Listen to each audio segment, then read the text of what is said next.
start the meeting with the Pledge of Allegiance.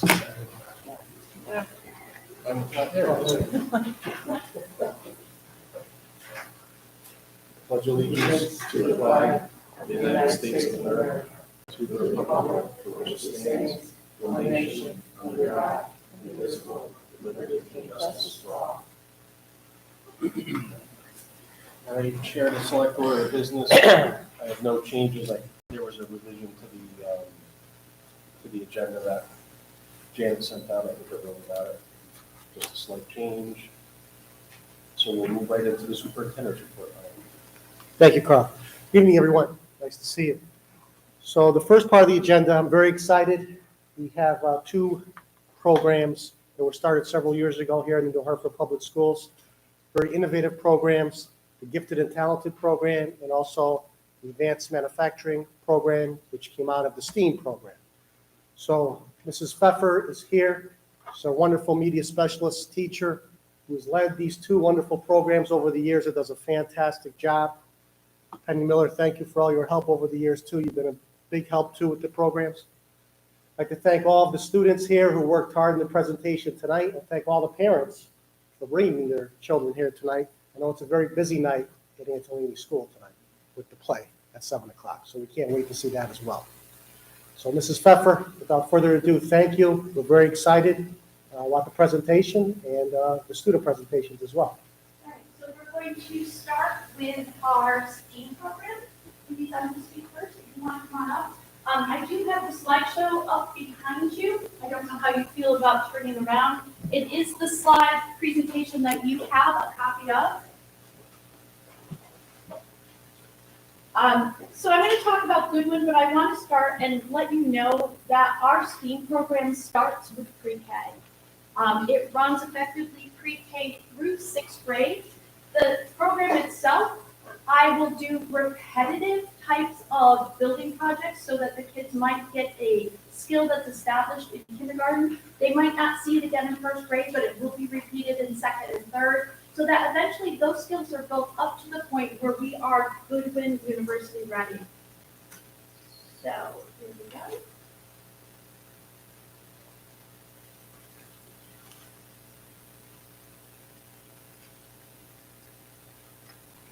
So STEAM stands for Science, Technology, Engineering, Art, and Math. I know that you've heard this before. I know you've heard me speak before.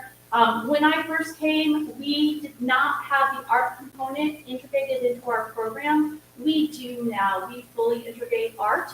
Lots of times it's actually the plans that the students are drawing, but in several cases we are now doing interactive art projects and encouraging the kids to create their own designs. So every time we have a building project, the kids will always see the engineer design process. It's on all of our documentation. We live by this. I live by this. No matter what I'm teaching, we always talk about it in terms of the engineer design process. It's really important for the kids to understand why we're doing the steps that we do and how we follow through, because these are life skills that they can take on with them. So in 2021, 2022, starting with the 6th grade, we'll work down. 6th grade currently is working with the Advanced Manufacturing program with Goodwin University. Now, I've pretty much just invested with Goodwin University this year. Everything that I'm doing is revolving around that program. The students came in at the beginning of the year. We did some 3D printing using Tinkercad. They are familiar with Tinkercad. We've used it in previous years. This year they came in and they were making a nameplate that could go onto their Chromebooks. So we were integrating the dimensions, we were talking about sizing, they had to figure out how to clasp it on. There was a lot of little details to that. We then went into robotics. This was the first year that we finally could bring out the robotic arm, which we were pretty excited about. COVID kind of did a number on us as well here. So in the robotic arm, literally the students were taught how to geographically graph the movement of the arm, and then they had to go back and put it into a coding program. The whole gist of it was simply to have the arm pick up 4 blocks and move them to a different location. But there's all the intricacies that are involved, for example, the suction being on or off to actually lift the block. They had to figure out how high the block had to go in the air in order to avoid touching any other block. They had to worry about where the new dimension was, the new geographic location. The block had to be lowered, not just dropped. And so they worked on that. We're now currently working on a classroom solution building challenge, and I'm so impressed with our sixth graders with this. We told them that they needed to find a problem in their classroom, and they needed to create a solution. So we have 4 very different solutions. One class, yours, has an organizational problem. They have too many papers in their desks, they just can't keep them organized. So they are actually creating a file kind of storage system that will go underneath their desk. Another class has difficulty with their behavior, and they want to instigate some kind or create some sort of component that will travel to the specialist so that they can help monitor that behavior with the classroom teacher. Another class is creating a fidget type of utility that will go on a pencil that will allow them to work and fidget, but at the same time, it's not something as large as a fidget spinner, where fidget spinners can be really annoying, from my point of view. It's something that the student can do, and it's going to be discrete. So that's where we are with Goodwin University. We've gotten much farther this year than we ever have before, and we're hoping to go even farther with that. We are visiting Goodwin University the Tuesday that we come back from break. All 6th grade students are going. We're going to see 4 different components of Goodwin University. We're going to have lunch there, and we are going to have a guest speaker there who's going to talk to us about manufacturing and technology in the real world. So we're pretty excited about that. As I said, all of our grades eventually lead to Goodwin University. So we have taken the step to incorporate 5th grade into Goodwin University as well. Matt Tadona from Goodwin University comes and visits the 6th graders once a month, usually the first Thursday of the month, but he's always available if I need him at any other time. During that one visit, he meets with one of our 5th grade classes. So this year, they also were introduced to 3D printing using Tinkercad. They started at the beginning of the year, and they made an individualized game piece. This was their first experience. They hadn't been exposed to Tinkercad before. It's really a new concept for them, understanding that they can take a 2-dimensional drawing and have it turn it into something that you can now see being created in 3 dimensions. We also focused on a little invention research, and right now they're back on Tinkercad, and they're doing a simple solution building challenge, where they were given 5 possible items that they could build. And those 5 items have to then be personalized. So for example, we have a student who is a hockey player. And in his discussions of what would be working for him, he mentioned that his hockey pucks always run amok in his bag. We said, okay, what can you do? And he said, I could build a box. I said, awesome, a box for what? And he goes, my hockey puck. Like, awesome. I said, so he's going to build a box that can fit 6 hockey pucks. So but now you have to think about, are you building it high? Or are you building it wide? It's going to have a lap. How are you going to know it's your box? So he's now personalizing it with his name, his team, his number. And he's done the measurements in order to make sure that the box is going to fit the 6 hockey pucks that he's looking for. In 4th grade, we always do coding. I do coding in all of my grades. Once again, because robotics is definitely coding. It's all coding based. They have just finished up an erosion prevention prototype. So there's some mess in my library. I apologize. We are doing an introduction to Tinkercad. The sooner I can get them involved in doing Tinkercad and 3D printing, the easier it's going to make that transition into 5th grade, which will then again minimize the amount of time that I do Tinkercad in 6th grade, allowing them more time for more introduction to new technology. So I'm really pleased that the 4th graders this year, I figured we'd do something fun, something easy. I never get to see the outside, so we thought we'd make them have these bubble ones. It's easy shapes. We can give them the dimensions. It's really just taking those pieces and putting them together. Then we're going to go to Rube Goldberg machines, which are simple solutions, complex machines for simple solutions. This is working in collaboration with the 4th grade mystery science program, so I'm pretty excited about that. In 3rd grade, we created roller coasters. We do scratch coding. We do makey Octobots and unruly splats, and they also will be introduced to 3D printing this year, but in the form of 3D pens. So they're going to be drawing their own image, and then they're going to be turning it into 3D using the 3D pens. So I'm pretty excited that we can introduce it as early as we can. I am fortunate that I have enough 3D pens for an entire classroom set. And with the number of 3D printers we have, I have extra filament, and that's a great way that I'm always utilizing the materials that we have. New Hartford and Elementary and Bakerville, once again, Second grade is into coding. They have done a little circuitry work. They've been using Ozobots, which is another type of coding. It's a color-based coding. I was fortunate to receive a grant, Ms. Marquis and I, and second grade right now are using a program called Unruly Splats. And what it is a plastic cube that the kids can jump on, and you can actually code it to be involved in the game. So right now, all the second grade classes are creating their own individualized games using the Unruly Splats that they will then teach Ms. Marquis, who is not tech friendly, to play. And then she can teach it to the first graders and to the kindergartners. So we're pretty excited. They're excited about their games. It's really funny to watch them be me because I handed everything over to them. They have to do their own votes. They have to figure out what's going to work, what's not going to work. How do you take a vote? How do you make a decision? And it's really cool to see them making those choices in second grade. First grade has done some coding as well. They're currently working on green screens and have done some stop motion animation as well. And kindergarten is doing coding. They all do coding. Right now they're doing individual building circuits. I'm finding with our lower grades, they're having difficulty sharing. They don't understand the concept of working together. So if I can get 3 kids working on materials as opposed to 7 kids, they're much more hands-on, they're much more engaged, and they're much more likely to interact with each other. And then they also did some snap circuits, and they were amazing. When you tell little kids that you're going to let them play with electricity and your parents don't mind, also they get really excited about it. I think that's the end of me. I am very fortunate to have my 6th graders here to kind of talk to you a little bit about the Goodwin University project. These guys have been with me since they were in 5th grade. First grade. We introduced Goodwin a little bit last year with you, but they have been fully immersed in the program this year. So I'd like to introduce you to my 6th graders. Please introduce yourselves. Hi, I'm Goodwin Marley, and I'm in 5th grade. I'm Dakota, the 6th grader, and this person's class. Hi, I'm Ethan Goldberg, and also in this grade as well. I'm Kaylee Julio, and I'm also in this class.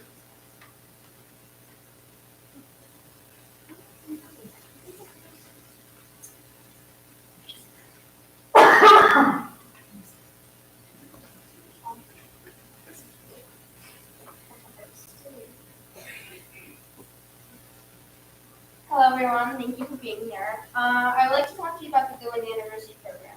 I personally love this program and has given me so many chances that a lot of 6th graders don't get. It has not only given me the chance to experiment with really cool stuff, but it has also given me the chance to work together with my classmates and create something new. When doing the robotic arm, we worked in groups to make the arm move.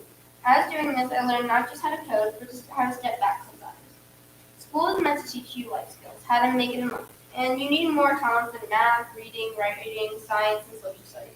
You also need to know how to persevere, which we definitely learned, by never giving up and fighting to the end. We need to know how to work as a team. In this program, we worked together as a class to find a problem and fix it. And we all agreed on the best idea and worked from there. But we also need to have to perform all these skills and still have fun doing it. In this program, I had so much fun, and I'm so grateful for the chances that I have gotten through the Goodwin University program. My experiences with Goodwin University are both good and bad. My favorite experience so far is probably with 3D printing because we were by ourselves, we were individuals, and we didn't have to accommodate for anybody else. But there was a lot of fighting with the robotic arm because we don't know how to work as a team. Mostly because we both did it and we were alone for such a long time.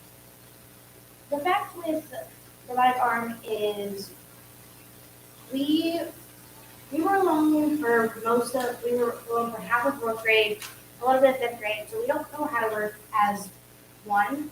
So robotic arms were a lot of fighting, arguing, and we didn't know kind of what we were doing. And it's not the same as how it was, so it's a big adjustment from going from individuals to one group again.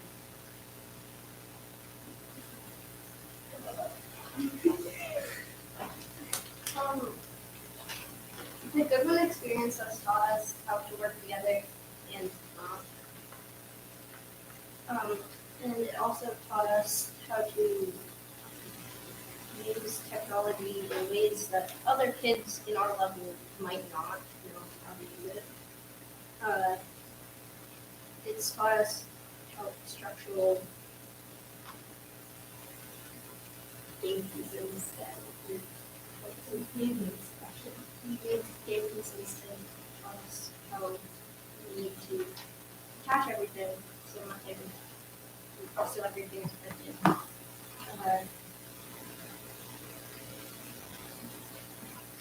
Skills that we learned will help us next year in more advanced classes.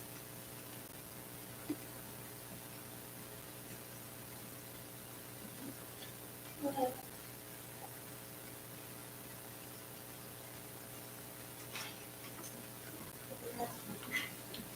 The process of building 3D items and coding things like they do in Finland was a great experience. It taught us how to work together better, manage our own jobs, and learn more about what people do in Finland. Yes, sometimes we mess up our jobs, but we learn from those mistakes, and now we know how to do those things better. So those activities taught us a lot. And thanks to Ms. Becker, we learned so much this year, and it is such a privilege for us to be doing this. That's all. Great job.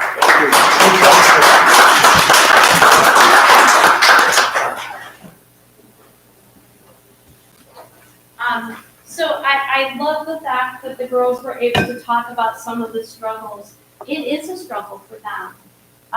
Having been alone for so long, to come back and to ask them to work as a group again, being able to get those skills back, being able to collaborate, being able to self-advocate. They are difficult skills, and some of our kids unfortunately have lost them. But it's so rewarding to see them end up producing such cool ideas. As I said, when I released them to do their individual classroom projects, I released them. They had a moderator in the class. They had a secretary in the class. They had somebody who was drawing the images. They had to come up with their own group solution. It was no longer one person creating one thing. It's a group of 24, 20 kids creating the one thing that was going to represent them, and it was going to be their legacy. So when we go to Goodwin, we're hoping that we're going to be able to see these items being produced so that they're left in the classroom. And when I talk to the sixth graders, we talk about the fact, when I talk to the sixth grade classes next year and say, hey, tell me what's going on in your class, what's the problem? We shouldn't be seeing these problems anymore because you solve them. These are your ideas, these are your solutions. And they have such amazing thoughts. I'm just happy I get to be here and be a part of that. So that's our STEAM program. I can't say enough good things. I'm very fortunate that Brian is 100% behind. I don't think he's ever questioned once when I ask for something or I need something, except for my pickup truck. I'm so working on that. But we have such a strong base. I believe that our students are going to regional really prepared. I think they're heading out into the world really prepared. They know how to ask a question. They know how to look for possible solutions, not the only solution, but that there could be a variety of solutions. And they know how to try it and test. They also know what it's like to not be successful. And that's okay. You know, we tell them all the time, it's okay if you're not successful. It's okay if you make a mistake. I do it, we all do it. But what do you take from that? How do you change? What are you going to do differently the next time to make it a little bit better? And that's what they're doing. So I'm really proud of these kids, and I'm proud that I'm able to be a part of this. So thank you for the STEAM program. Are there any questions? You say no. We've talked about the fact that I don't like public speaking, right?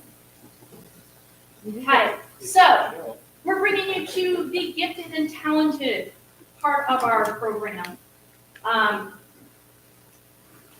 Here's the best part. Once again, I am extremely fortunate. This opening became available 2 years ago. I emailed Brian and said, hey, this seems right up my alley. He said, okay, but you can't do Steve. Oh, okay, now what am I supposed to do with these people? And they turned it into something totally different. This is not me, this is them. We pick a topic every year. Usually, we're trying to stay within the town of New Hartford. We want them to understand their roots.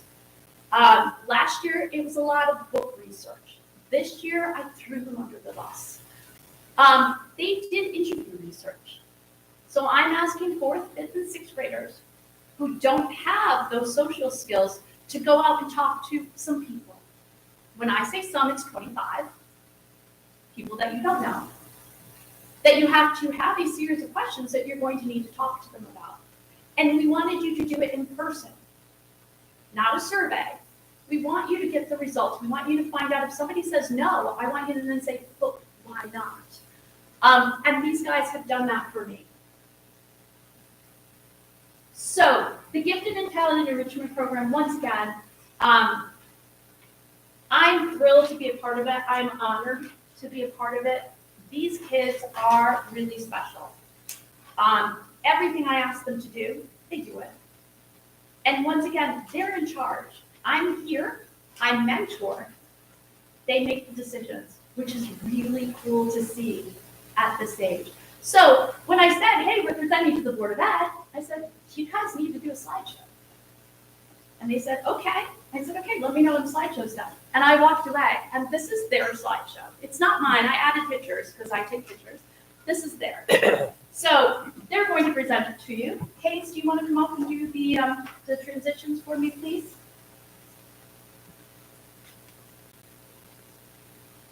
And you're up then. Slow and loud. Hayes.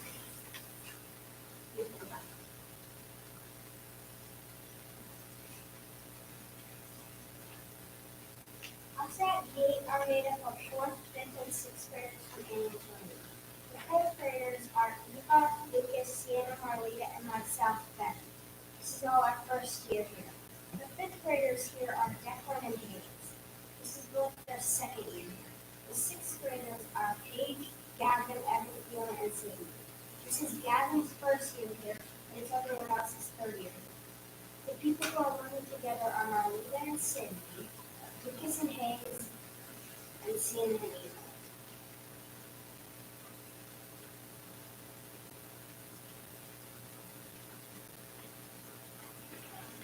For the Gibson and Townsend Enrichment Program is a hands-on community with members from grades 4 to 6. 8 members meet every Monday from 4 o'clock to 5 o'clock. When one gate member has a problem, all the gate members need to discuss it and decide the most beneficial solution for the problem.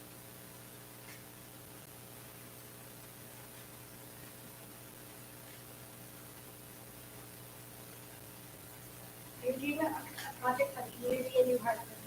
The Every Goals project was had to fall under our definition of a community. They either had to approve the group from, or the group had some funds for the group project that was under our definition of community.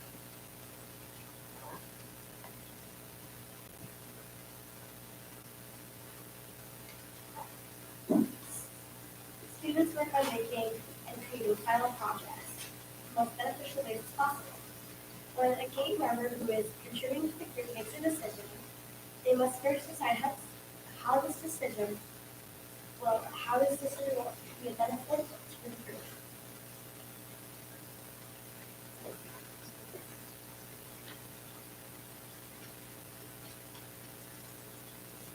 Gate is a community to us because we work together, we help each other, and we overcome problems.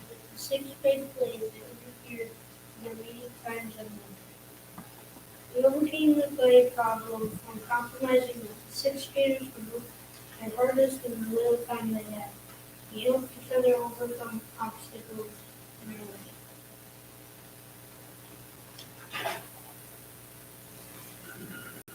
Students that are chosen for GATE often help bring achievers to a model from Hartford. These students are often ready and prepared for the challenges of the GATE. The people at GATE are very hands-on with interviews, calls, and counseling in the school. Here at GATE, students promise to do their very best to bring the task that comes their way. At GATE, we feel like a community and help each other in this kind of thing.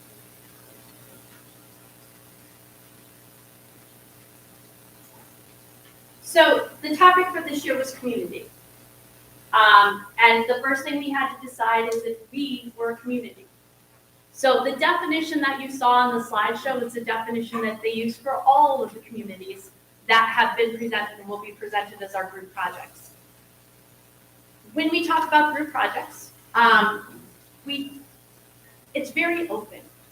I feel that these are the kids that have such a wide range of interests that I don't want to stop them from doing something that they're really interested in. We have some slideshows. We have a mural that's going out in the hall. I have another student who studied the farming community and is creating a Minecraft farm. I don't feel that I should limit them. I explain I don't want to read a paper. That's just me personally. It's giving them an opportunity to explore some of the other avenues and talents that they may have. Last year we had a couple of coded projects. Last year we had a gentleman who studied the church on Town Hill that the steeple fell, and he actually built me the church with a steeple that fell. And I just love the fact that I simply say, this is what you're studying, show me your research, figure out how you're going to express your data. It can be however you want to express it. If you wanted to write me a song, write me a song. If that's how you feel, the best way to express it. And they never leave me disappointed. We are doing a parent presentation night on the 16th, where parents will be invited to watch their projects and talk about their projects. And I know the kids are pretty excited about showing what they can do. When they work together, they work really hard. I know that they talked about the 6th grade being a little bit of a conflict. It has been. It's a little difficult. It was funny. Can I use you guys as an example? So I have 2 of my girls that were working in a group with a 6th grader, and the 6th grade wasn't meeting her commitment. They wrote her a lovely long letter, kind of like, show up or else. We talked about maybe that's not the right letter that you should send. Well, we ended up having a conversation. They advocated for themselves. Anyone that had the issue, they took a few moments and they sat down with their partners and said, hey, we're not doing all the work. This is a group. We're a community. You need to help us. And I love the fact, once again, at this age, to advocate for themselves, I have difficulty advocating for myself. And to see that strength is so amazing. So I'm looking forward to seeing their projects. I've only seen bits and pieces because I need them to complete them, and then we're gonna go through them all together. So this is our GATE community, and I'm very pleased that you could have us here tonight to talk to you. Are there any questions? Please ask them. Is this an after-school program? How many times a week? I'm sorry? Every Monday Every Monday? from 3 to 5. Good job. You did a nice job on the slideshow. Very good. Okay. Very good. Thank you. Thanks, guys.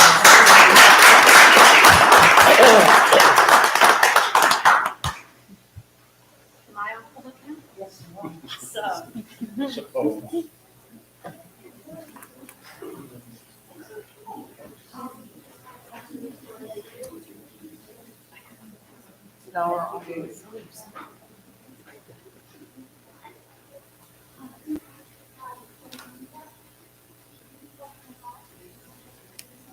Thank you.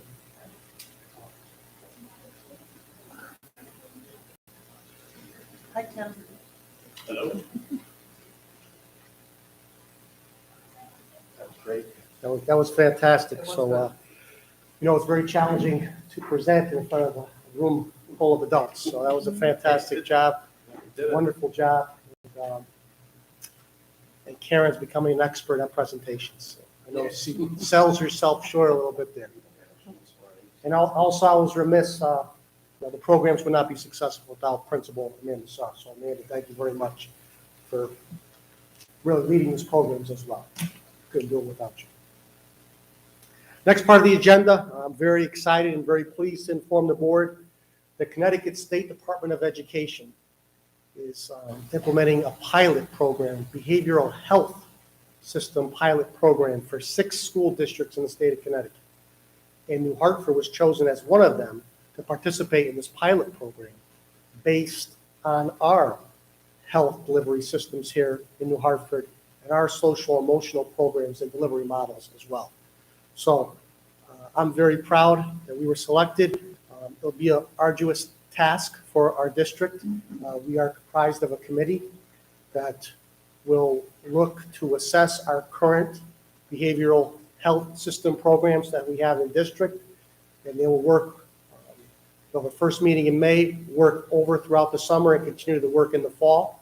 And it'll really, this pilot program will assess, we based on a rubric, very specific rubric to assess what our current programs here, will identify the areas where we need to improve.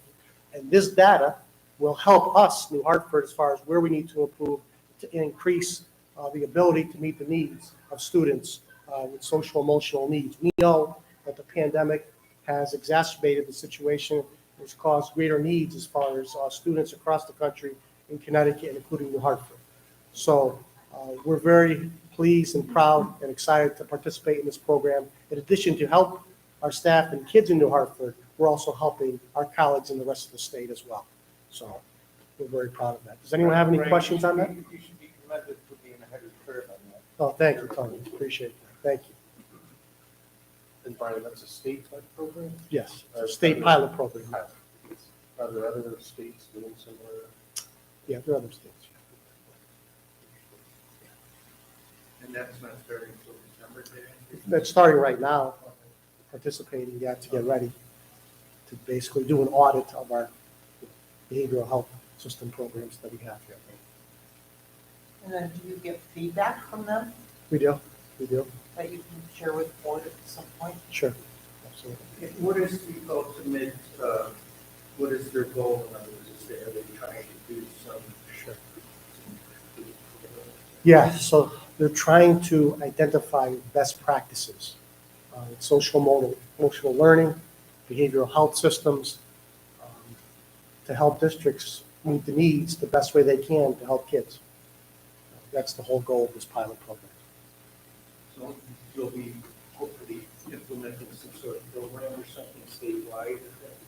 Yeah, yeah. Yes, and, you know, a program or a system consists of many different things, right? It could be adding staff, how you survey kids, you know, a whole host of things, how you connect with outside organizations. So a lot of layers to best practices.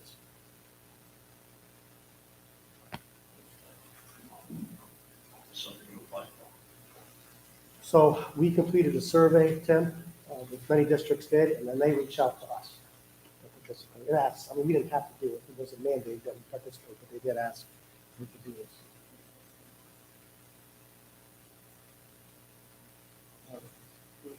Glad they accepted. Thank you. Yeah. Because it's a big deal. Yes, absolutely. Is there any additional work or time commitment for staff and are we funded to support that? Yes, so as I mentioned, first committee meeting, district committee meeting will be in May. There'll be several meetings in the summer. The staff will participate, but the Connecticut State Department of Education will pay for those staff members to come in over the summer.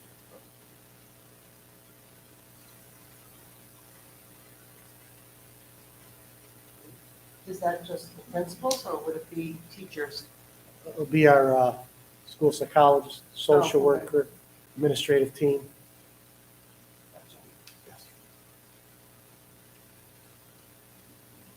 Is it safe to say that the person that we hired to do this or the therapist, she's working out well? Or? The social worker, Yeah. doing a tremendous job, fantastic job.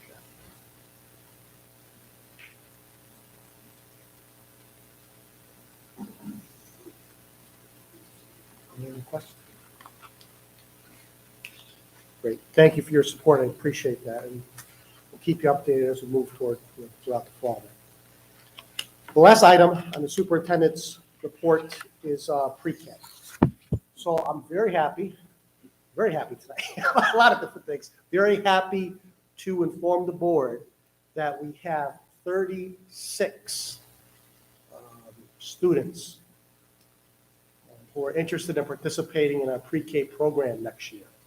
Usually we have 3 or 4 students beyond one class that's interested that we have to say no to. And now we have 36 students to participate in pre-K. We know how important pre-K is to help students prepare them for kindergarten, social emotional needs. As we know, we just moved to full-day pre-K in New Hartford just a few years ago. So I am recommending to the board to add another section of full-day pre-K in the Hartford Public Schools for next year. That class would be at New Hartford Elementary School. They have the pre-K playground over there. We do have the classroom space there as well.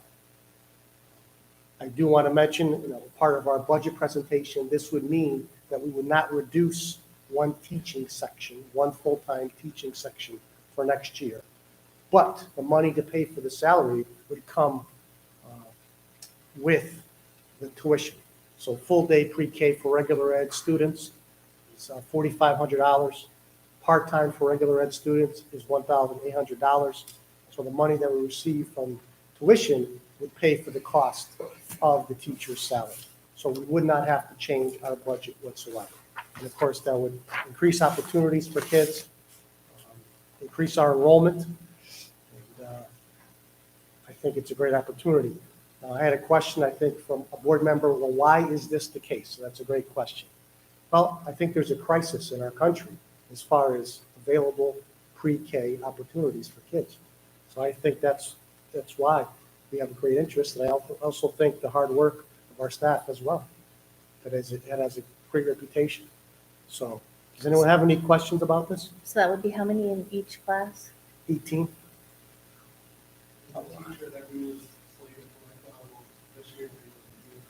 That's correct. So now that doesn't mean, this comes out to internal staff. But we'll still decide what teacher will be the teacher for the pre-K students. But yes, that teaching position, that individual will not lose the job. Yes, Travis. So the money from the tuition, that besides the salary, does it also cover insurance and Yes. everything else? We'll cover that, yes. Are they all regular students or some of them special? Some of them are special needs. Okay.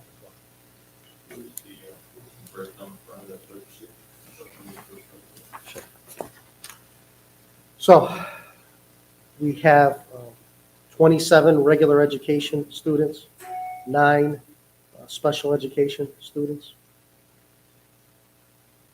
This is in that new class, No, that's total, that's both classes.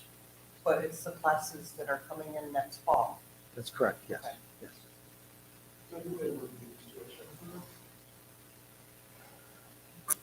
Well, the board could, but I don't recommend that.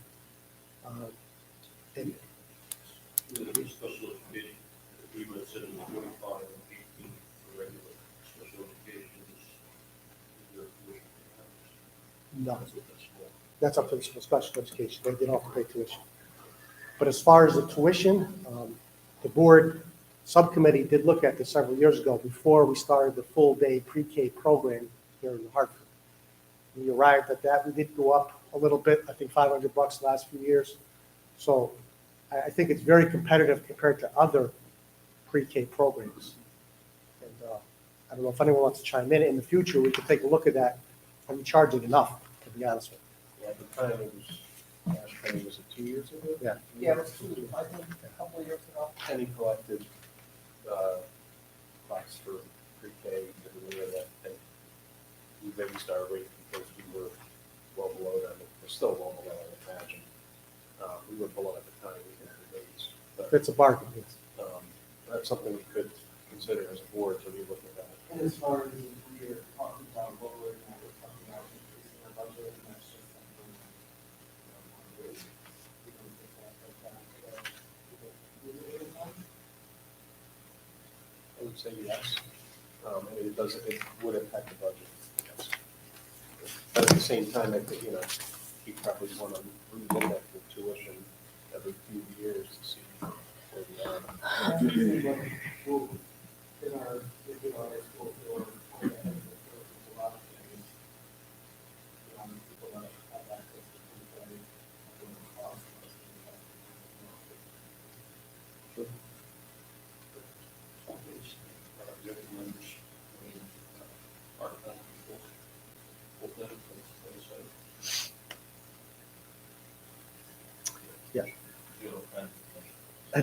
Yes. So we have 12 3-year-olds. We have 24 I'm just, 4-year-olds. yeah, is that the 3-year-old part-time or the Yes, 4-year-olds who full-time? yes, the 3-year-olds are part-time and the 4-year-olds are full-time. Yeah, it's 12, you said. Yep, 3-year-olds and 24 4-year-olds. Is it used as a substitution for daycare in a sense? And that gets to the point of. There's a lot of answers online and pre-K not giving daycare actually. Well, no, I'm not comparing the two, structures. I'm talking about the financing aspect of, the parent is sending their kids to pre-K. It's a full-time class, correct? Full day. Monday For through the full Friday, day. so. And yes, that is very enticing. There aren't a lot of full-day preschool programs around, so I think that's why we had such a large number of kids enrolled in this. So the daycare is. It's the definitely- pre-K is it's definitely probably because less of day- expensive than going to daycare. Yes. Right. Program that we offer pre-K is going to be a lot Right, right. Right, right, which is, right. All right, no, I'm not saying it's a bad thing, absolutely. You're just trying to wrap your head around it, yeah. Parse the cost Mhm. aspect. Because the pre-K children now, I mean, Mrs. Pepper works with them, plus they also go to the library and, get books and stuff where if they're like in Giant Steps, I don't believe they get that type of a program. They don't get the schooling. So by the time that they're, They have programs, they got works. Well, this one, that's not. Yeah. They keep the kids. Is there anything from the state as far as word on, are ever going to fund the pre-K program at state level? Yeah. So that's a great question, Travis. So as you probably observed in the news, there was talk about making pre-K mandatory for school districts to offer. So that has yet to been approved as a federal law. But yeah, there's talk about that. You may see that in the near future, yes.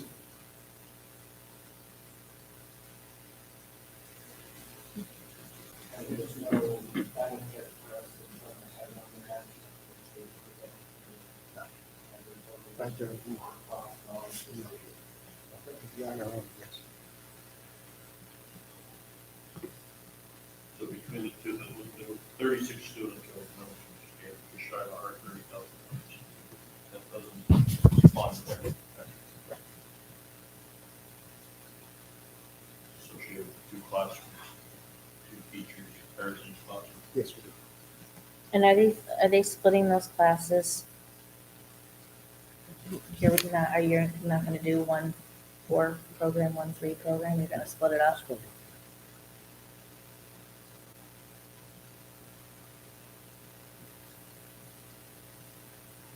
how much do the 3-year-olds pay?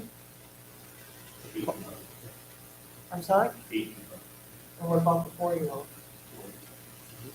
45? yeah. That's for full, how many sessions? Part-time, full-time? Oh, one part-time. Yes. 2 years. I'll motion to add the second full-time classroom for pre-K program. Any further discussion?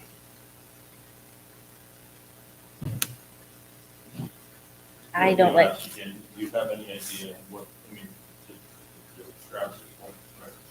The town is paying a portion of this program, right? So those that are enrolled in the program are getting the benefit from community cost, right? So, that this program is above and beyond $100,000. Yeah, well, just we have, you met the salaries, the 2 tutors, supplies.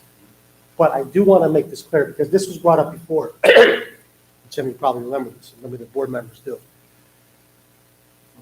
When we started and the board approved initially a full-day pre-K program, it was never meant to be self-sustaining. I know the Board of Finance always used to ask that question. It was meant to provide learning, meaningful learning opportunities for kids, and it's done that. Now we have our opportunity here for next year to provide, right, funding for this one class. This doesn't mean we're going to have 2 classes every single year, or be year by year, but I just want to clarify and make that point. Is there a way, who is in charge of the curriculum overall? Is it still Michelle? Michelle plays a big part of that. The principal plays a big part of that. Curriculum coordinator plays a part in that. I'd actually love to see how they break it down and how they manage the curriculum for a 3-4 program. Sure.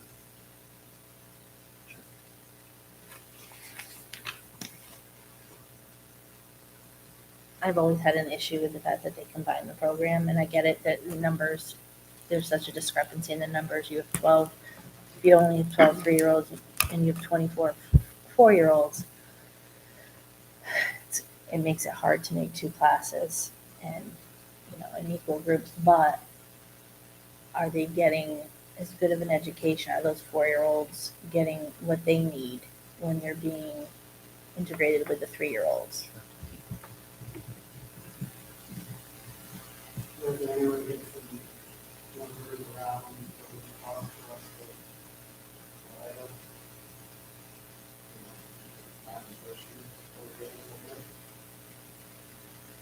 Talking a salary, it starts about I'm 50, not saying we got to Yeah. 50,000, tutor, paraprofessional, 27,000, that's not including benefits. So could be talking 100,000 for one class, salaries, and cost of one class. Tuition's covering about 3/4 of the cost of the program. To be ahead of the curve, there was some stick.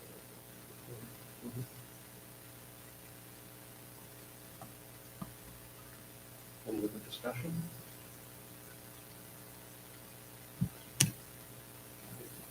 We'll make a motion. Motion to approve the second section. All those in favor? Yes. Thank you. Appreciate it. Thank you, Carl. All right, thanks, Brian. Public comments. I did not receive any communication. I don't know if you did, Brian. I did not. So, public comments. So we will move on to the consent agenda. Does anyone want to pull minutes or have any issues with the minutes? I'm sure they don't. Somebody's always.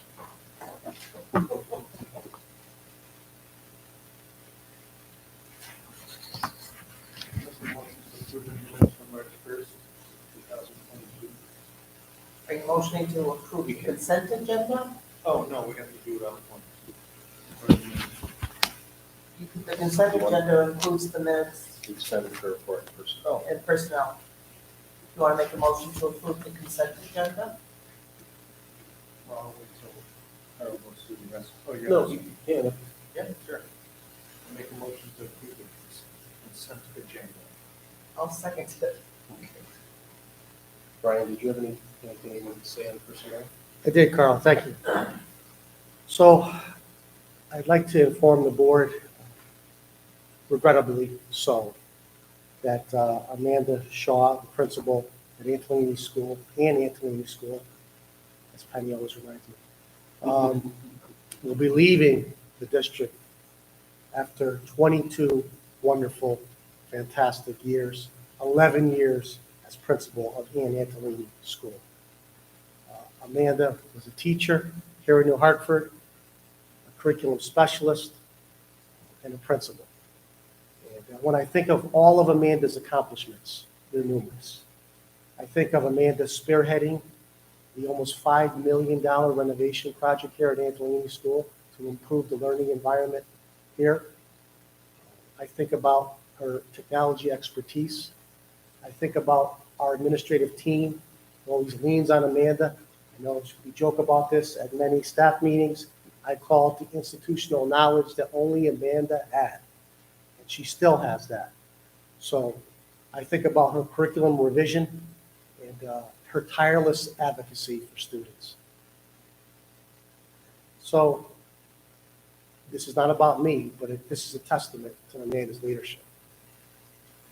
I'll be participating in my eighth moving up ceremony for their sixth graders. It's a wonderful ceremony. We have it outside, weather permitting, and it's one of the most wonderful events we have here in the Hartford Public Schools. And I'm amazed every single year, the past 7 years, I know it's going to happen again here in June. As the students walk up to receive their certificate, Amanda shakes the hands of every single student. Amanda knows the name of every single student. That's a testament to her relationships and her advocacy for kids. So at this time, I want to thank Amanda for everything she's done for the kids in New Hartford and touched a lot of lives. And thank you, Amanda. Thank you.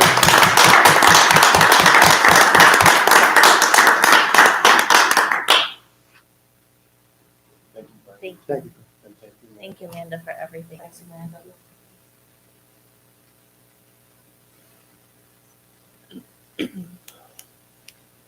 All right. Any other discussion on the consent agenda?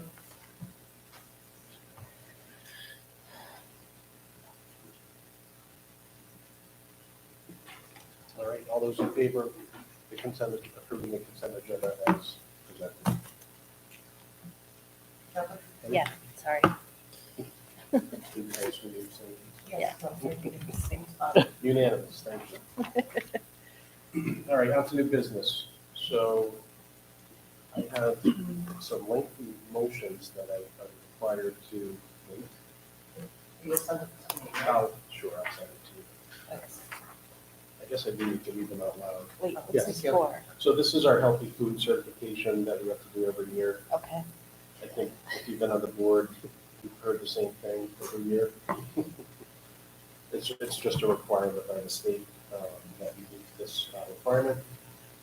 And so I will read this motion and then we can vote on it. So I motion that pursuant to CGS Section 10-215F, the Board of Education or governing authority certifies that all food items offered for sale to students in the schools under its jurisdiction and not exempted from the Connecticut nutrition standards published by the Connecticut State Department of Education will comply with Connecticut nutrition standards during the period of July 1st, 2022 through June 30th, 2023. This certification shall include all food offered for sale to students separately from reimbursable meals at all times and from all sources, including but not limited to school stores, vending machines, school cafeterias, culinary programs, and any fundraising activities on school premises sponsored by the school or non-school organizations and groups.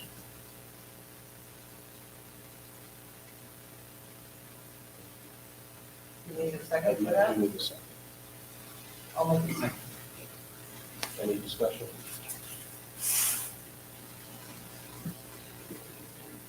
None? All those in favor? Thank you. All right, the second motion I will make is that the Board of Education or governing authority will allow the sale to students of food items that do not meet the Connecticut nutrition standards, provided that the following conditions are met. One, the sale is in connection with an event occurring after the end of regular school day or on the weekend. Two, the sale is at the location of an event the sale is at the location of the event. And three, the food items are not sold from a vending machine or school store. An event is an occurrence that involves more than just a regularly scheduled practice, meeting, or extracurricular activity. For example, soccer games, school plays, and interscholastic debates are events, but soccer practices, play rehearsals, and debate team meetings are not. The regular school day is the period from midnight before. The regular school day is the period from midnight before 30 minutes after the end of the official school day. Location means where the event is being held. It must be the same place as the food sales. Good grief.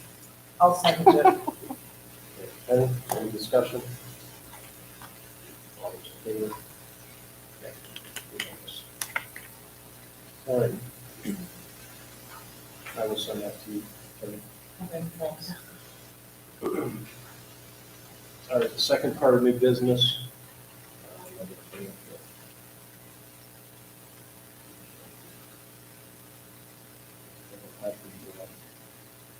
The new agenda item.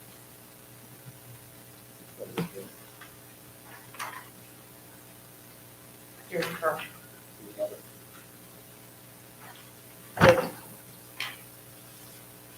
The second item on new business is discussion and possible action regarding the principal position for an interim school, and I'm proposing this for executive session. If anyone would like to make that A motion, we go into executive session at 6:56. The next session. Carl, and just, could you invite me into this? Oh, yes. And then we're inviting Brian to attend. Thank you. Darn it. All right, any discussion?